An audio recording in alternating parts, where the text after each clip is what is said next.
le président serbe sortant Aleksandar Vučić a revendiqué, ce dimanche, une victoire écrasante à la présidentielle, prolongeant une décennie d'emprise sur le pays des Balkans où il s'est dépeint en garant de la stabilité à l'ombre de la guerre en Ukraine.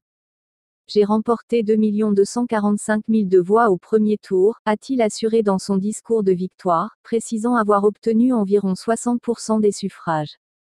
Lors de ce scrutin entaché d'incidents, selon des ONG et l'opposition, les électeurs étaient appelés à désigner leur chef de l'État, leurs 250 députés, ainsi que plusieurs conseils municipaux, dont celui de Belgrade, la capitale.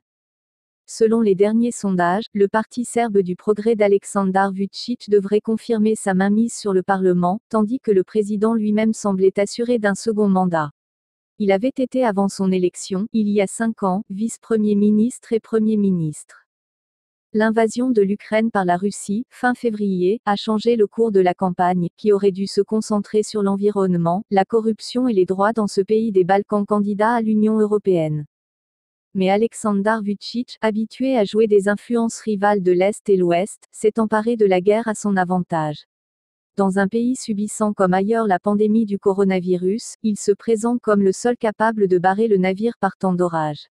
Il a fait campagne sous le slogan « Paix, stabilité, Vučić ».